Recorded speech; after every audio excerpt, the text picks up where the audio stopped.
आज के घटनाक्रम पर आप लोगों का काफी फोन जा रहा था, तो मैंने कहा बारी बारी से क्यों सामूहिक तौर पर आप लोग से मैं बात कर लेता हूं। मामला ये है कि आज जो कुछ भी हुआ है MIM के साथ एक बड़ा धोखा हुआ है। हमारे 4 MLA पार्टी को छोड़कर चले गए हैं और इन लोगों ने सिर्फ पार्टी को धोखा नहीं दिया है, बल्कि सीमांचल में जो गरीबों की, पिछड़ों की, दलितों की और आज़ादी के बाद उस इलाके को तरक्की से महरूम रखा गया, वहाँ की एक लड़ाई जो बैरिस्टर असदुद्दीन अवैसी साहब ने शुरू किया, उस लड़ाई को इन लोगों ने कमज़ोर किया है और धोखा दिया है। इन लोगों ने धोखा सिर्फ पार्टी को नहीं दिया है, बल्कि सीमांचल की वो गरीब और महरूम जनता जो इंसाफ की तलब के लिए MIM का झंडा उठाया था, इनको वोट देकर जिताया था, उस जनता को धोखा दिया है। वो कौन है? वो गरीब हैं। बिहार में सबसे बड़ी पार्टी हो गई राजद की पार्टी, और चारों विधायक ओवैसी के चारों विधायक RJD में हुए शामिल। तेजस्वी यादव मिठाई खिलाते हुए दिनों में इन MLAs को वहां की जनता धूल चटाएगी और तारीख में इनका नाम मीर जाफरों के साथ होगा। साथ ही मैं समझता हूं कि राजद जैसी पार्टी जो कभी माई समीकरण की बात करती थी, अक़लियतों की, विशेषकर मुसलमानों की बड़ी बात करती थी, और आज अक़लियतों के दरमियान में पार्टी उठकर आई है, अक़लियतों की आबादी से उठकर आई है, अल्पसंख्यक लोग जीत कर आए, अल्पसंख्यक के लोगों ने उस इलाके में अपने समस्याओं के समाधान के लिए उनको वोट दिया है, इनको तोड़ने का काम किया है, तो मैं समझता हूँ कि आने वाले दिनों में इसको बड़ी कीमत चुकानी पड़ेगी। कभी माई कहते थे, आज वो A to Z कहते हैं। मैं समझता हूं कि इस वक्त पूरे बिहार में माइनॉरिटी के लोगों की जितनी आस्था जोड़ी है MIM से, उस आस्था को खत्म नहीं कर सकते थे। बल्कि मैं दावे के साथ कहता हूं, मैं एक टूटा था तो 5 लेकर आया था, आज 4 टूटे हैं तो 24 लेकर MIM आएगी और ऐसे लोगों को भी धूल चटाने का काम करेगी। इससे हमारी पार्टी में कोई घबराहट नहीं है। जाने वाले चले गए, ले जाने वाले लेके चले गए। मीर जाफर का किरदार जिसने अदा किया, और जिन लोगों ने अक़लियतों में गुजरात में गर्दनें काटी हैं, जिन लोगों ने बाबरी मस्जिद तोड़ी है, अक़लियत के लोगों ने ऐसे लोगों को माफ नहीं किया है। मैं समझता हूं कि अक़लियत के लोग, अक़लियत की एक उठती हुई ताकत को जिन लोगों ने तोड़ा है, उसको भी माफ नहीं करेंगे। आपके विधायकों के ऊपर आपका कंट्रोल नहीं था, इसलिए वो चले गए। आपके विधायकों पर तो आपका कंट्रोल नहीं था ना? नहीं, मेरे कंट्रोल का मामला ये है, ये पुलिसिया मामला नहीं होता है, कंट्रोल है। उनको इतनी आज़ादी मिलनी चाहिए, सोच समझ की आज़ादी मिलनी चाहिए।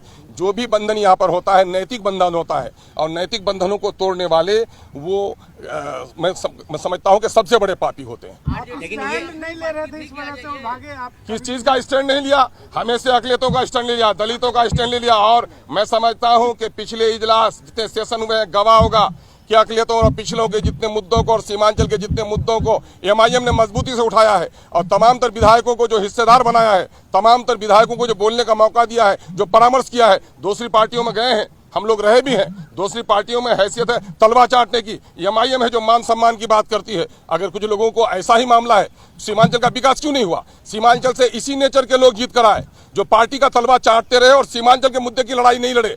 MIM ईमानदारी के साथ सीमांचल की लड़ाई लड़ती है, और अख्तरुज्जमान खड़ा है। मैं दावा करता हूं आपको कि अरे मुझे किसकी हिम्मत है, मुझे किसकी हिम्मत है? मैं समझता हूं ऐसी कोई राजनीतिक दल ने जन्म नहीं लिया है जो अख्तरुज्जमान के ईमान का खरीदारी कर सकता है। अरे कहने को कोई लफंगा किसी को अगर इशारा कर दे तो थोड़ी ही है कि ब्याह का नेता हो गया।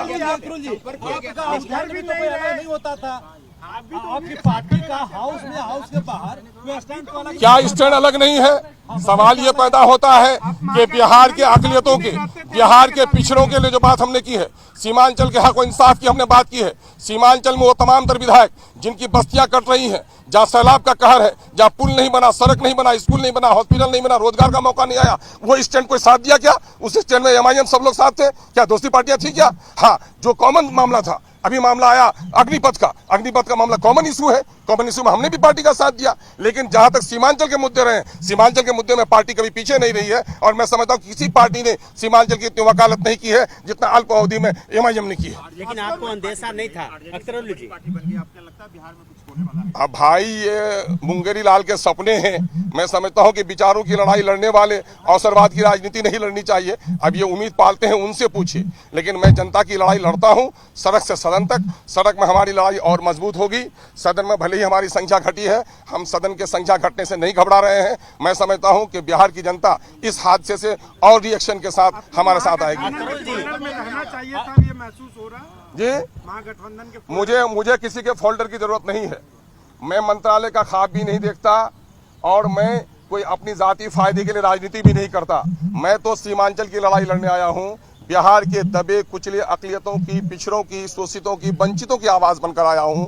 मुझे खुशी और प्रशंसा इसी में है कि मैं उनकी आवाज बन सकूं। मंत्रालय के भी ऑफर थे मुझको, ऐसी चीजों को पांव के ठोकर में रखता है अख्तरुल ईमान, और एमआईएम भी रखती है। हमारे जो राष्ट्रीय अध्यक्ष हैं उन्होंने कभी भी इन चीजों को आड़े आने नहीं दिया, हमेशा सच्चाई और हक की बात की है, और मैं उसका सिपाही हूं। पूरी तवानाई के साथ, पूरी मजबूती के साथ इन हादसा से भी, इस तूफान से भी हमारे इरादे और अज़्म का जो दरख्त है वो हिल नहीं सकता है। दोषी दोनों हैं, दोषी दोनों हैं, टूटने वाले भी दोषी हैं। अंदेशा नहीं था कि पहले से वो संपर्क में थे, ये बातें तो अच्छा, बहुत दिनों से अंदेशा फैल रही करता थी। भी तो आप क्या समझ रहे हैं? भागने वाली कोई बकरी है जो उसको बांध के रखेंगे आप? इंसान तो विचारों से बंधा हुआ रहता है। अगर जिन लोगों ने विचारों का त्याग कर दिया हो उसको बांध के नहीं रखा जा सकता। आरजेडी में जाके उनको क्या फायदा मिलेगा, क्या हाँ लगता है? बिल्कुल है साहब को भी घटनाक्रम से बिल्कुल मैंने यहाँ की खबर दी है, और उन्होंने कहा इससे घबराने की जरूरत नहीं है। और जो जिंदा तहरीकें होती हैं, ये इस किस्म के हालात आते रहते हैं, और ऐसा होता है सैलाब में खसो खासाक बह जाता है, और जो मजबूत पहाड़ होता है खड़ा रहता है। इससे घबराने की जरूरत नहीं है। अब उस खेल की बात उनको कहिए, वो खेल का जो तमाशा देख वो उम्मीद बांधे हुए हैं। महाराष्ट्र में जो हुआ है गलत है, और महाराष्ट्र के खेल को जो लोग गलत कह रहे हैं वो भी या खुद गलत कर रहे हैं।